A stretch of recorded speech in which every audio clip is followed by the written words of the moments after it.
And, I had friends who were like losing sleep over not growing or not making more followers. And I'm like, there's so much more to life, connecting with people, I think, is the answer. It's like people seeing themselves in you or resonating with you or seeing something in you that they either see in themselves or they appreciate. And that's what people come to. The voice you just heard is Kassy King. Kassy is a multidisciplinary creative, dabbler of all arts and crafts, and lover of colour and upcycling.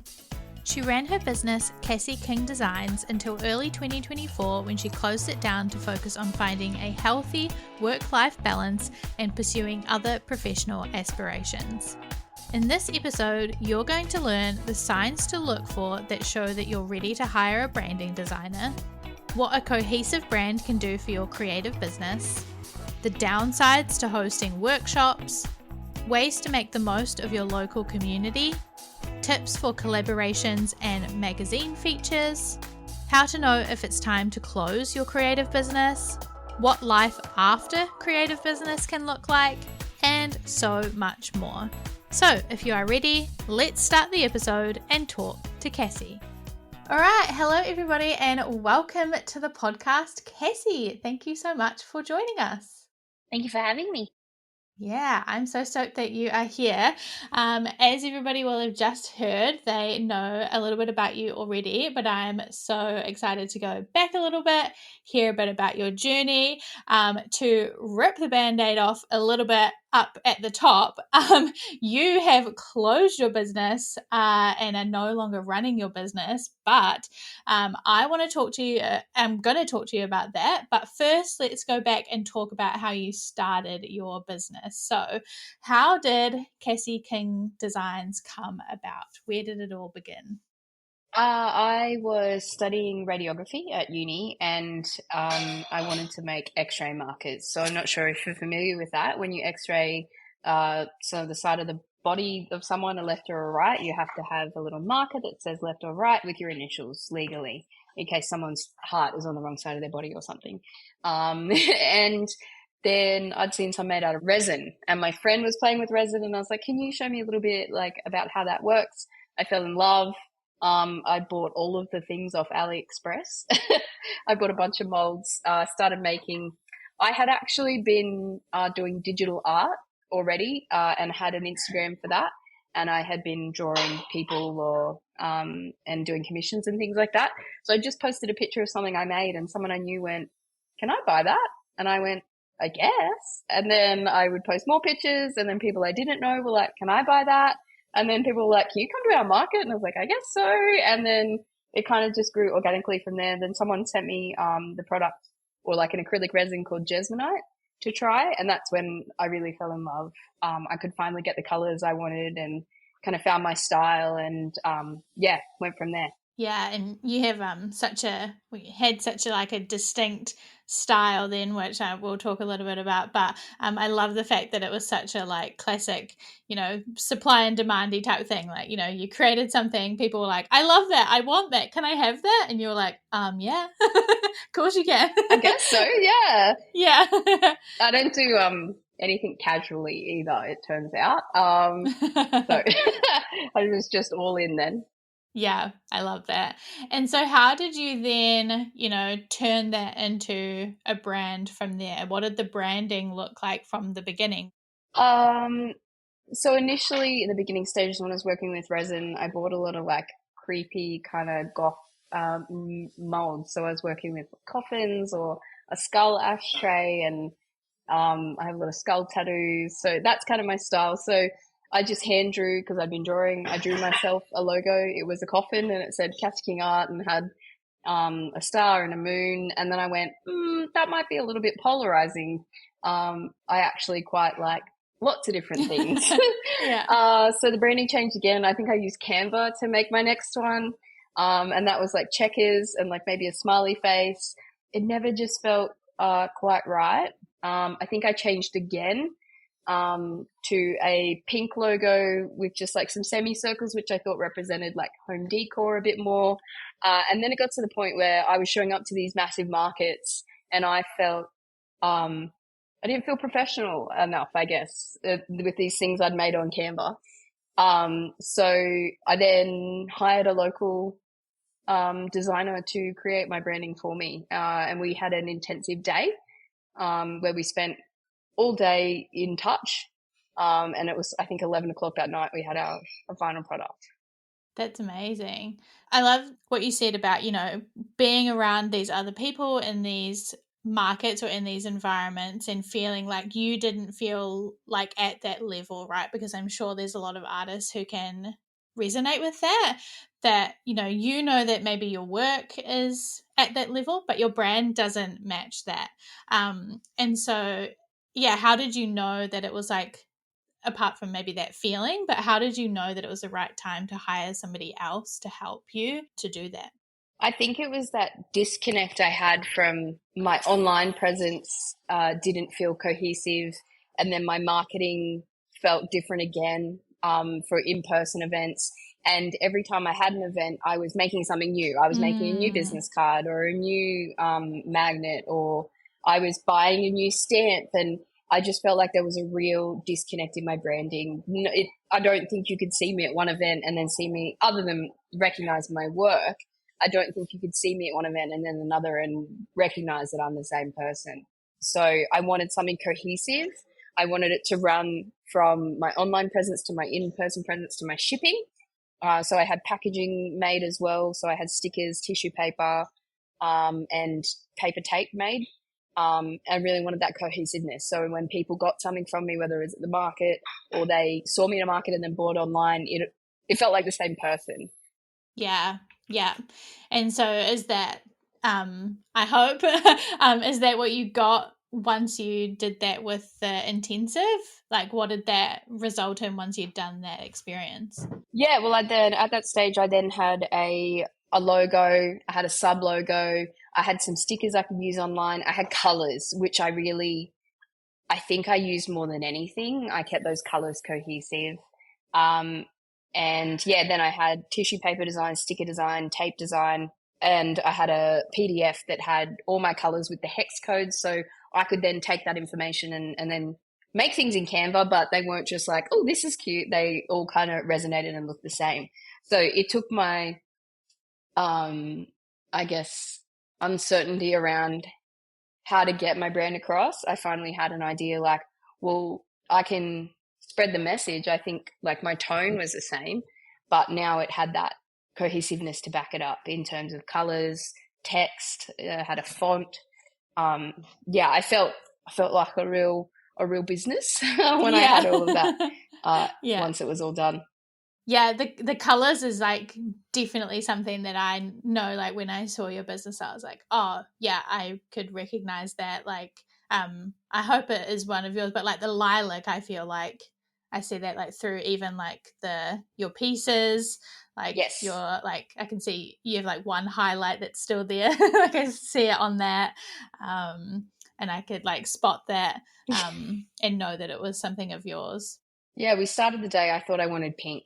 And the more time we spent talking, and I had a bunch of things favorited on Pinterest. And the more we got through the day, I realized actually it's purple, it's lilac that I want. And I think I think I kept trying to make everything pink. Turns out it was purple I wanted. So I connected with that so much more, I think. That's what the design process is all about. And so once you had that, going back to sort of the original brand, and once you had that set up and you were starting to sell your stuff, and put that out there, how did you first grow your audience and get those initial sales and start selling your physical stuff instead of like the prints and things that you were doing before?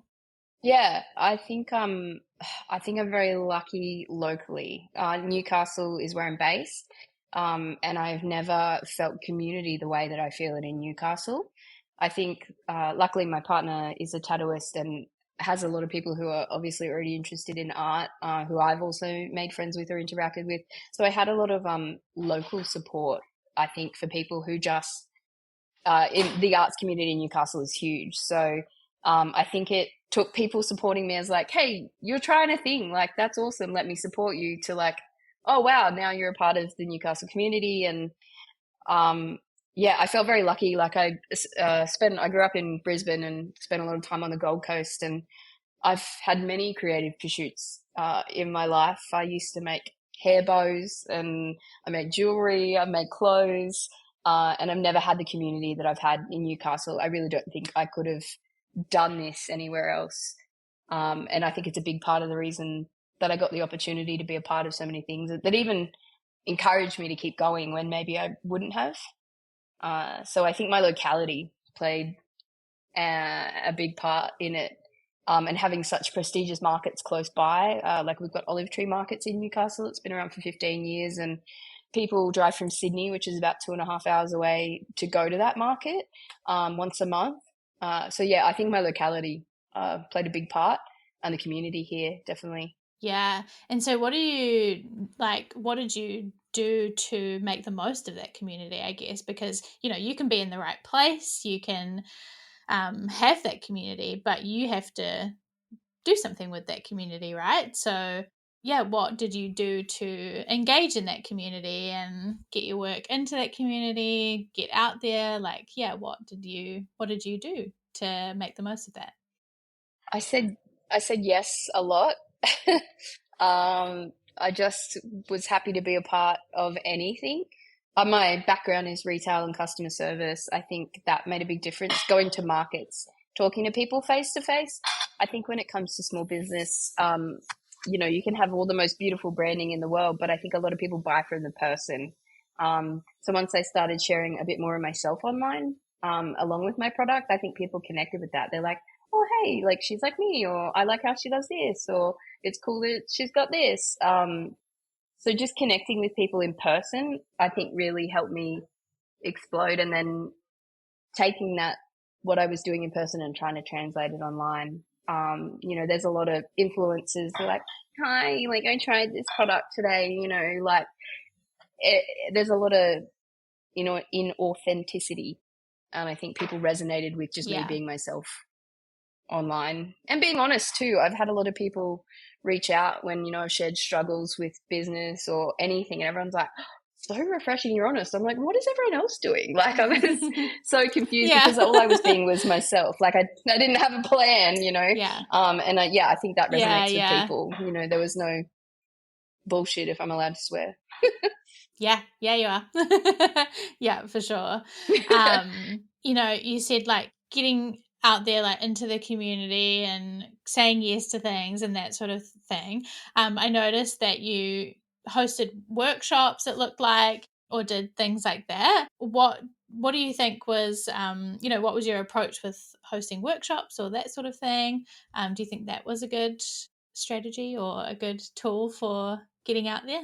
Yeah, I mean, the workshop stemmed from my inbox being full of people going, show me how to do this. And it can be somewhat controversial, but I don't think I owed what I knew and the things that I learned to anyone for free.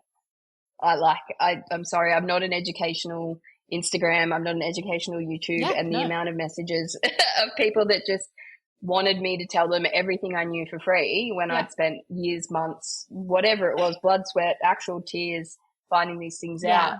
Yeah. And locally, people were like, "Oh, I would love to learn how to make this." So I'm like, if the demand's online, the demand should be in person too. So I held one workshop at a location that went really, really well, had really good feedback. Luckily, I worked at Apple at one stage in my life, and they taught me how to train people. So I think, and I held workshops at Apple, so I think I had a bit of experience, which helped. I then got myself in a situation with a local company where they were Mhm. probably making more money than me off my workshops. So I got a bit, and that was my own fault. It was a silly, silly business mistake I made. It's not their fault, and that kind of put a bit of taste in my mouth, unfortunately. Um, but I also learned that in itself is a business. You have to create, buy, design, promote when you're already trying to, run a social media, when you're a maker, hand making your things, that's a big portion of your time. And then all of these other things you still have to manage to do.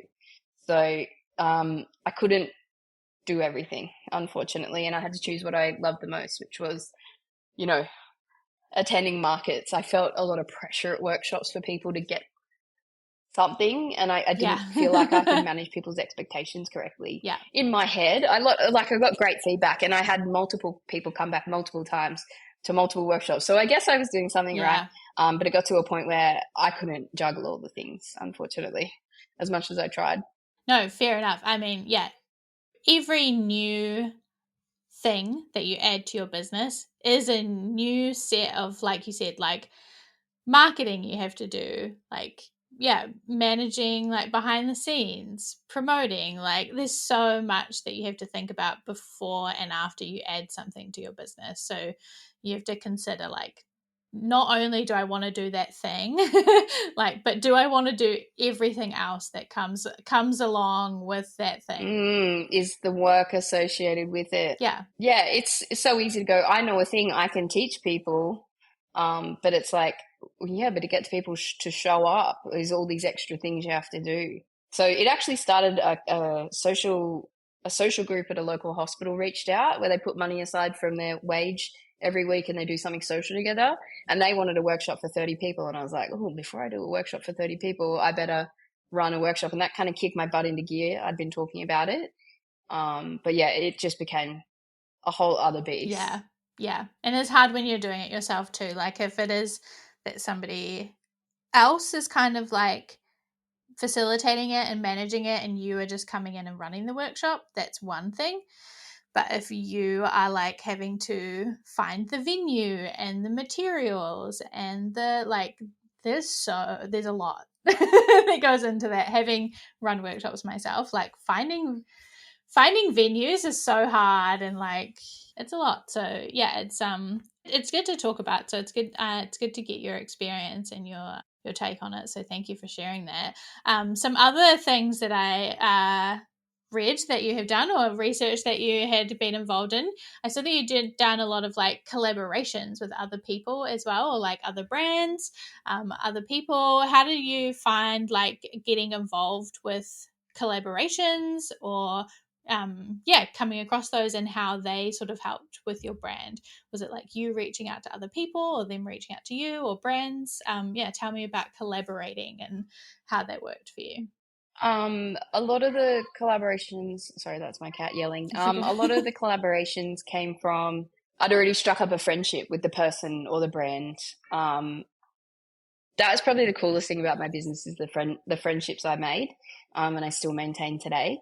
So a lot of them came from a place of I love your work, you love my work, let's work together, but also seeing the benefit of that mutual like working together, benefiting both of us. So when you're a small business, like I think community over competition, in terms of working with other brands, doesn't mean you share all your secrets, but it just means that you want to see them succeed too at what they're doing. And I think that's the most like wholesome way to do it. Because if you go in for money or like, oh, it'll give us more followers, I wasn't interested in those. Like everyone's like, oh, if we do like this 5-way giveaway, make everyone follow us. And I was like, well, that's not organic to me. If I work with brands and people that I like, obviously we're going to align. So yeah, it was really fun collaborated with like one of the tattooists that works with my partner. Yeah, some other brands, some earring brands, like they would give me their earrings and I would take photos using their earrings and like we'd promote each other. So it was often either like a celebration of like, I love your art, like I want to share you with my audience, but also like, how can we grow together, I think. I think that's such a good idea. And like you said, it's, if you go in with a approach of like, how can we celebrate each other and support each other, that's the best way to approach those type of things.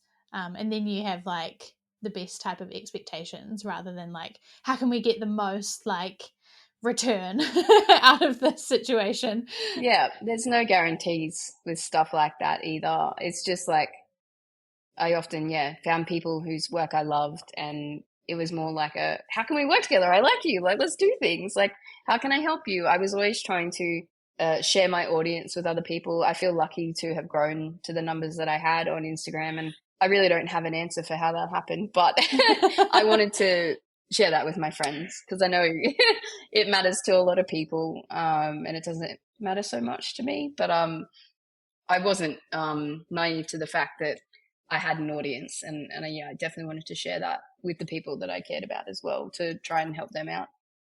Yeah, yeah. Well, it sounds like, a few of the things that have worked have been like being yourself, sharing your work, celebrating other artists, collaborating, like all the things that, are just core things that people love and that social media should be about.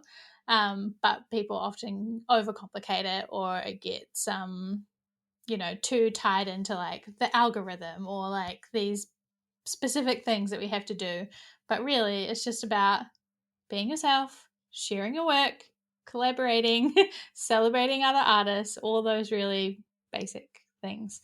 That's what works. And when you do those things, you find your people, whether that's the friends or the audience. Like, I think that's probably why I have had grown to the point that I did, was because I didn't take it seriously. I wasn't locked in to, like, sure, I look at analytics and, I would keep up to date with like what was happening, but I never subscribed to that's the only way to do things.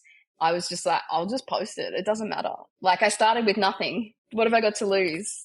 And, I had friends who were like losing sleep over not growing or not making more followers. And I'm like, there's so much more to life, connecting with people, I think, is what is the answer. It's like people seeing themselves in you or resonating with you or seeing something in you that they either see in themselves or they appreciate. And that's what people come to, not these like forced following the algorithm. I made $1 million last month selling online marketing. Like, go away. Yeah, exactly. Well, you were obviously doing a bunch of things right. You were featured in a few magazines telling your story, I saw as well. You were in magazines like Peppermint and Swell and Hunter x Hunter.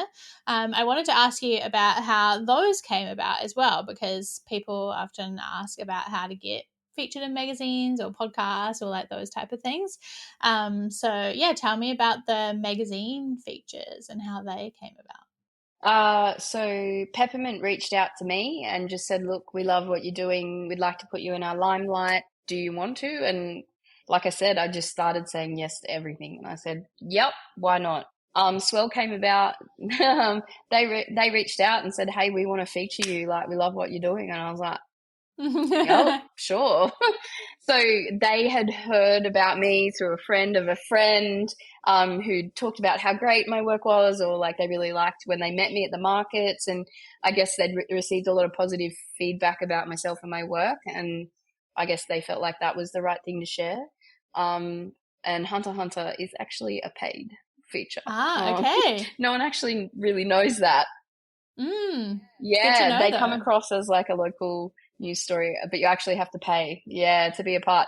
So that was when I was trying to grow my workshop. So again, a different business. So I had to take a different approach. Yeah. And obviously then I'm aiming for local people that way, which you can't target, specifically online. Like my biggest amount of followers at one stage was from Tehran.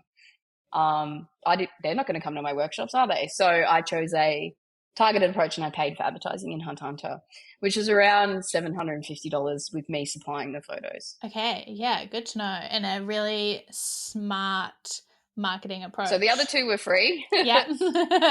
Yeah.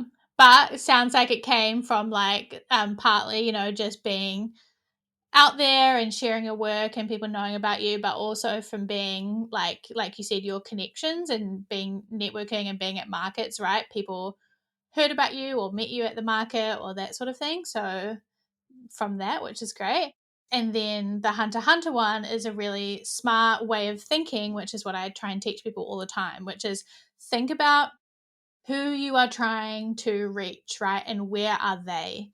And where are they like consuming things, right? Like what are they reading? What are they taking in? Like what are they watching? That type of thing. So you were saying like, okay, my audience right now is in the wrong place. So I need to think about where do I want them to be, and what are Yeah. they reading or watching or looking at, and so I'm going to put an ad in that place. And that's a really smart way of Yeah. thinking about it. So it's the same thing if you were like, okay, my audience is like listening to this podcast, right? Could you put an ad on this podcast or try to get on this podcast? It's a smart way of thinking. So all very good things. Yeah, I think the consumers of Hunt Hunter don't actually realize it's a paid service, so it doesn't even come across as as an advertisement. So I think that also makes it different because as a consumer, I didn't realize it was paid until I reached out and they're like, "Yeah, give us money," and I'm like, "Oh, okay." But I personally followed it, and they send you like their credentials, so because they're trying to sell themselves, and I saw their audience was the exact people I was trying to reach. They gave me like a diagram of like the age, their gender, what they like doing, their interests, and I was like, well, this is exactly where I need to put my ad. And I did fortunately get some attendees from that article. So awesome, even better. That's great. yes. Amazing. So you obviously had a lot of things going on. You had products, you had workshops that you eventually canned, you had collaborations, you had like all these features and things like that. But at some point, you decided to shut it all down, right? So when did you start thinking that it was time to start to close up shop? What was the thought process going through your head about like, okay, think this might be the end of Kassy King Designs? Well, I hadn't stopped and thought about it. Like I said, I accidentally started selling things I didn't set out to create a business. I started saying yes to things. And then all of a sudden I was like, is this actually what I want? I was burnt out. I was working 7 days a week, and you probably know as a creative and a small business owner, your brain doesn't switch off. And I was looking at where to go from here. I was like, I've done all the things. I've tried all the things. And like a lot of other small businesses, I felt the crunch of the cost of living crisis. And I was having to do double, if not triple, the amount of markets to make the same money I was making in one market. And I sat down and I looked at the numbers and I went, well, look, this is how much. And I'm very lucky. For the 3 years I was operational, I was 25% profit every year, which is huge. Most businesses run at either a loss or break even for their first 3 years. And even to have 25% profit, like I was never going to do this for free. Don't get it twisted. I didn't want to do this. It's just so much work. Like, if I wanted it to be my full-time gig, I needed to make money, right? And I sat down and I looked at the profit margins and I went, well, that's great to sustain a living wage, but to grow bigger, I've either got to hire a coach to help me because I'm at my limit. Like, this is as much as I know. Like, I've tried all the things. I would have to hire someone to help me. My studio was in my home. Did I really want someone in my home? Is this really what I want? It was an accident, and creating volumes of this product kind of took away my love. I wanted to try these other things. Like, I had an idea and I didn't have time to try it. The creativity, the exciting part of trying something and see if it's going to work, that fun part was gone because the pressure that everything I needed to make had to make money, right? Because it was sustaining my living, topping up my wage from my job. And I went to uni, so I didn't have to hustle anymore. I'd been working in retail for 20 years or done all these jobs, creative side hustles, and I just made the decision to go to uni, so I didn't have to work 7 days a week anymore. I didn't have to work 3 jobs at a time, and here I was doing the same thing, and I was like, is this really what I want? And the catalyst was actually my cat going viral. I don't know if you've seen my cat Potato. He got 35 million views on TikTok and over 40 million views on Instagram from one video. And with that virality came the comments. Yeah. And it wasn't like, most of them were like, this is great, this is wonderful. A lot of them were like, you're abusing your cat. There was one thread on TikTok where commenters were telling each other to unalive themselves. I'm like, this is ridiculous. And when I thought about it, I was like, do I want that? Like, you spend your whole small business trying to go viral, right? And I went, do I actually want that? Do I want that many people commenting on my life, having access to my life? It's easy enough to say, don't read the comments, but like, man, have you ever gone viral? It's crazy. Like, you can't look away. It's like a train wreck. Yeah. So I actually went like, is that what I want? Like, could I handle that level of virality with that many people making comments, perceiving my life? I was just like, I don't know if that's what I want, you know? I think I'm happy. Like, had I become addicted to being told I love your work, had I become addicted to being told you're so talented, you know, was I actually enjoying what I'm doing, or was it a dopamine hit, you know?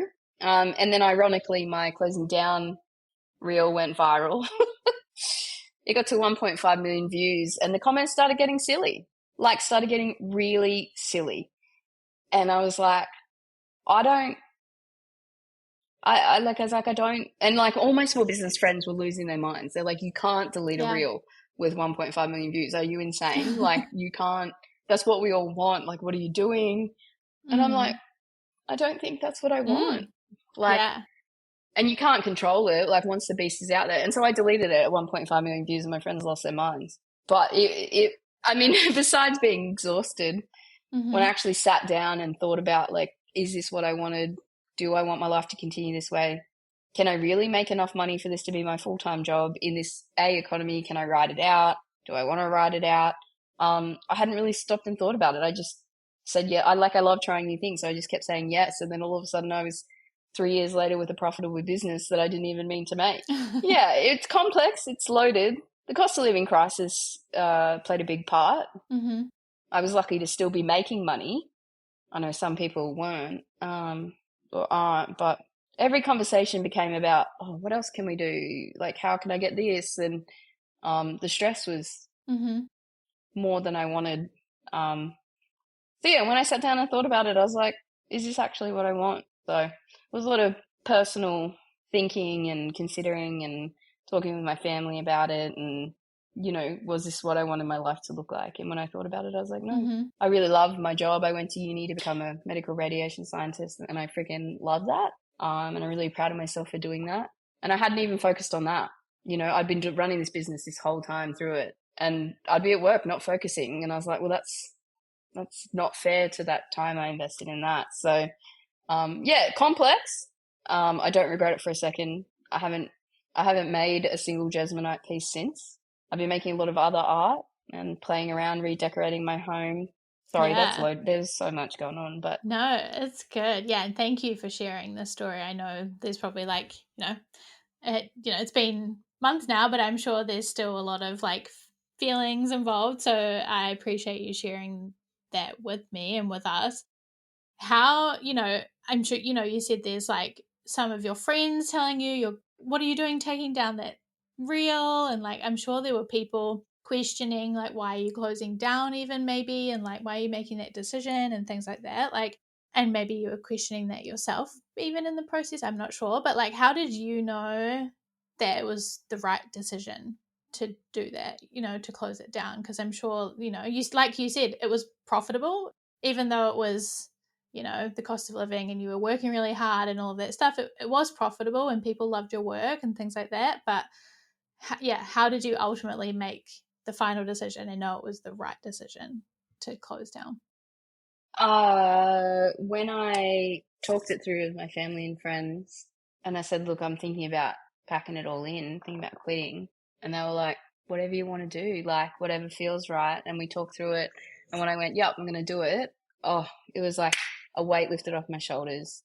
And that's when I knew it was the right thing to do. I had people reach out to me and go, wow, I can't believe you're doing it, but B, thank you so much for being brave enough to do it. I've been thinking about closing, but I feel like, I'm giving up or I'm quitting. And I said, or like, I'm not trying hard enough. And I said, I think quitting is flogging a dead horse. I think giving up is continuing to do something that doesn't bring you joy or doesn't excite you or causes you too much stress. Like, I think that's quitting.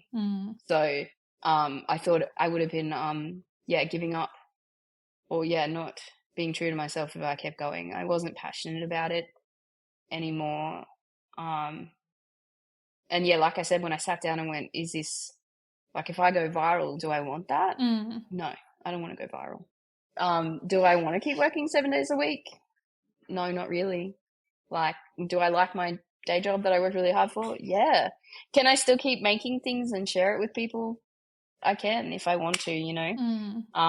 But even the thought of making content is so daunting. I think I'm so overwhelmed by that. Yeah, I think I really burnt out. It makes me really anxious, the thought of making content. So I only share when I really, really feel like it. Yeah. I don't know why. Yeah, just burnt out, I guess. Yeah. No, I get it. I don't want to accidentally go viral again. Yeah, no, I get that. I have a really close friend of mine who we used to be like business, like besties, if you want to call it that. And she did a similar thing a couple of years ago, and now she is like just off the internet, and she loves it. She's like, same thing. I don't want to ever make a piece of content ever again. And she's like, it's the best thing I've ever done. Either you're in it or not. Yeah, so I totally get I weirdly now do social media for my medical imaging company. Oh, yeah. Because I learned a lot. Yeah. Yep, I learned a lot. And I do enjoy it. But it's a love-hate relationship, actually. Yeah, for sure. But it's such a skill that I've learned. That feels a shame to push aside. Yeah. So when that opportunity came up at work, I was like, yeah, I'll do it. It's not my main focus at work, so it doesn't take priority, which I think takes the pressure off. Yes. Which makes it enjoyable again. Yeah, and it's not for like your own creative, like, baby type thing. So not as intense, maybe. Sharing yourself is daunting, you know? Yeah, like sharing yourself so authentically and sharing art that you've painstakingly created or takes a lot of guts, you know? You have to be prepared to hear things you don't want to hear. And I don't care if people like my stuff or not. I made something recently and a lady said, where is it? It's over here. This shiny silver thing. She said it looked like leftover lasagna. And I was like, I saw that. You know, like, I think I have a good relationship. Yeah. I was like, where's the lasagna? Do you mean the lasagna tin? Because then I was like, it's a hypothermic blanket. That's what I was going for. So I don't care what people think, but I think when you're trying to make money off it, there's so much pressure. Yeah, I was going to ask you, so now that you have, closed things down and, I've seen that you have shared a couple of things. You shared something today that you illustrated. What do you feel like now is the difference in being creative without that pressure of, doing it as your business, and how are things now that you have closed things down? Like mentally, 1,000 times better. I can relax. So like my mental health is benefited significantly. The relationships with my friends and family, like I sacrificed so much. So having that back, being able to actually have friends, I'm like, hey, I'm back from small business land. Like, let's hang out. Having the free time to follow creative pursuits, like follow a tangent in my brain, great. Do I want to make a hypothermic lasagna art piece? Yeah, I do. So that's been really joyful for me, and it's brought the joy for being creative. I think the one really big thing it taught me is that I need to be creative. I think in the past I haven't made time for that, and that's when I end up like quitting a job or trying to find something else. And maybe I should have gone into a creative career, but I'm also half science, so it's always a constant battle. So I think it's taught me that I need to make time to create. In terms of sharing content, I share when I feel like it. There's no pressure.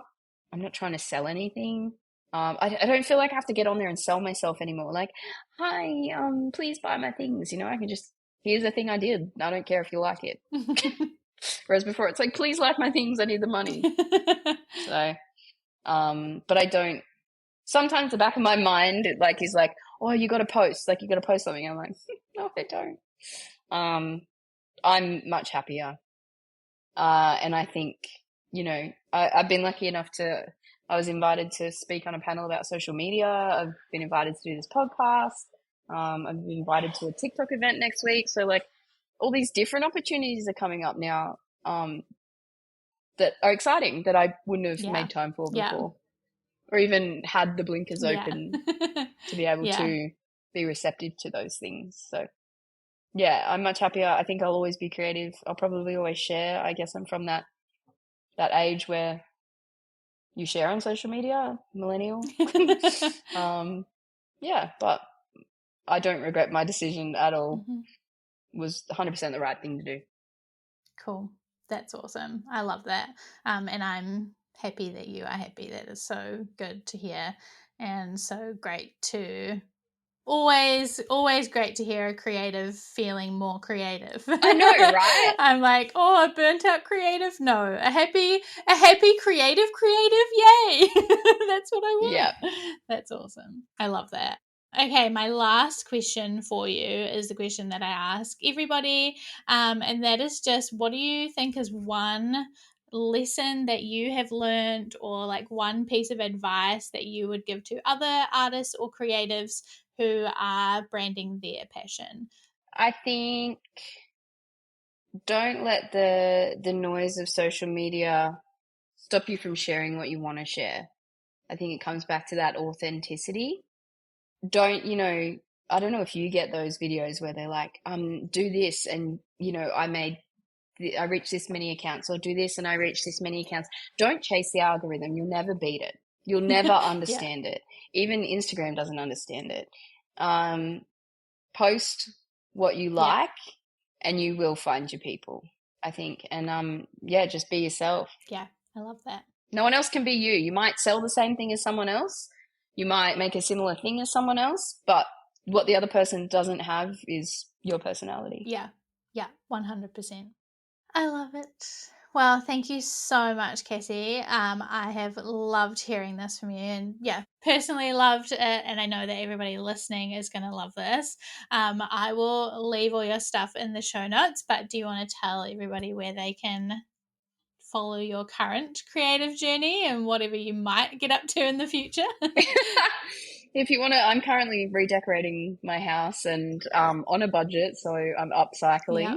I do a lot of secondhand and antique shopping, and I share that. So you can find me at Kassy King Designs on Instagram, or TikTok. I don't really use, or you can follow my cat, Potato the Persian, on TikTok and Instagram, where I share videos of him too. So I can't get away from the internet. I want to, but I'm still there. I'm still creating, and I'm just happy to be sharing. Yep.